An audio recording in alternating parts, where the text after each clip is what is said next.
Hello my creative critters and welcome to Sketching with Sarah. I'm Sarah and today's video is the finale of my 2021 Inktober series. In this video, I'll be sharing what I drew for the prompts of the final week of Inktober along with a tip that I use to keep going and complete Inktober for the third year in a row. So let's get into it. So we left off on days 23 and 24 of Inktober and those prompts were leak and extinct, and I decided to combine both of these prompts and did a quick pen sketch of sweet Orville the dodo bird from Animal Crossing New Horizons, and he's being all sad and shedding a little tear because he can't fly you to where you want to go with Dodo Airlines. On the topic of Animal Crossing, I am so excited for the new 2.0 Animal Crossing update and the DLC, which I pre-ordered as soon as I could, and I was literally shaking in excitement watching the Nintendo Animal Crossing Direct, and I could go on and on about how excited I am for everything that's coming, so I think I'll just move on to the next Inktober days, 25 and 26, which were the prompts Splat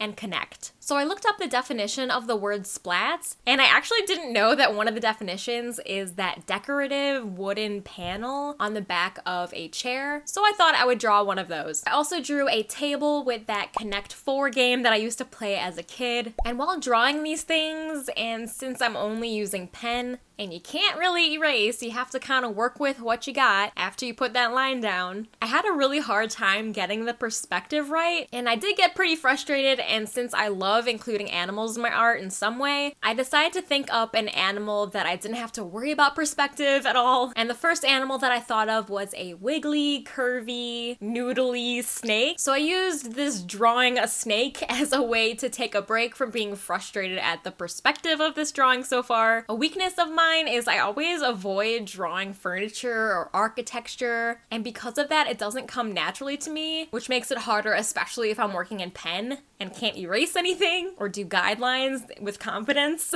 And drawing in perspective is definitely something that I need to work on with practice. I have done a lot of perspective exercises and drawings in college, but it's been a while and I am really rusty. So even though I really do hate how this drawing turned out, I just don't like anything about it really, I do think it's important to include the struggles that I had in Inktober too, because listen, completing a daily drawing challenge like Inktober is a lot sometimes. So the tip that I use a lot that helps me complete Inktober is to combine prompts. I already talked about this a little bit in week 1 or 2, I don't really remember, maybe both. And combining prompts into one drawing helps in multiple ways. And for this week in particular, I've been really busy. With the limited time that I did have, doing a drawing every couple of days was really helpful so that I could stick with Inktober and do all of the prompts technically, but also do less drawings so that I would have more time to do other things. The next Inktober drawing was for days 27 and 28 with the prompts Spark and Crispy. For some reason, I just couldn't get chicken out of my head when thinking of something to draw for the crispy prompt. And to combine spark with it, I thought about fireworks or a sparkler or something. So I thought it would be really silly to draw a chicken being a little extra cautious and running away from a firework in the sky. And hey, I don't blame her. Another benefit of combining prompts that I did also mention in previous videos in this series is that when you combine prompts, is if the prompt is boring or you're just really uninterested in anything to do with the prompt word, and that's what's stopping you from wanting to draw that day, sometimes combining that prompt with another prompt the next day or even the next 2 days, sometimes adding the extra element is enough to get you excited to draw. I mean, I really was not interested in drawing like potato chips or a KFC bucket of chicken, but a chicken running away from a firework, that's a really silly drawing that I definitely would have not come up with otherwise. For the final 3 days of Inktober, the prompts were Patch, Slither, and Risk, and it took me a bit to figure out what to draw to combine these 3 prompts, since I didn't want to just do a pair and then one, because I did have a busy weekend for Halloween, so I kind of just wanted to knock these 3 out and just call it a day. But then I thought it would just be so cute to draw a little stuffed animal, slithery snake with a bunch of patches on him, and maybe he got those patches because he took some risks. Who knows, but I think it turned out really cute, and why do I feel like if this one could talk, he would have a lisp? So that concludes my 2021 Inktober series. I hope you guys enjoyed the drawings that I created for Inktober this year, and if you haven't seen my other weeks of Inktober 2021 videos, I will have a link in my description of that playlist, along with a little card here and at the end of this video, so you can go check out and see what I came up with for the rest of Inktober. You can also follow me on Instagram and Twitter to see those drawings as they happened, and other drawings that I post there too. And if you enjoyed this video, please don't forget to leave a like and subscribe for more art and animal related content. I upload a new video here every Friday, and I would love for you to become a creative critter with me and follow along on my YouTube journey. A little like and a comment really goes a long way with helping YouTube push my video for other people to see. So it really does mean a lot when you guys take the time to leave me a comment, even if it's just saying hi. So if you have made it this far, leave me a comment and let me know maybe if you've participated in Inktober this year. And if so, drop your Instagram or Twitter so I can go check it out and see what you guys came up with to tackle these prompts. I also hope you guys found the tips and tricks that I gave to help you complete Inktober in this video along with my others helpful, and maybe this inspires you to take on another prompt list challenge. And if you haven't already, be sure to follow me on all of my social media, and those links are in my description, like my Patreon and Instagram, which I'm definitely the most active on. So come say hi! I've been hovering around 500 Instagram followers, and I want to do something to celebrate, and I think I know what I want to do, but I'm not quite sure yet. So stay tuned for that and make sure you're following me on there. Thank you guys so much for watching, stay creative, and I'll see you in next Friday's video.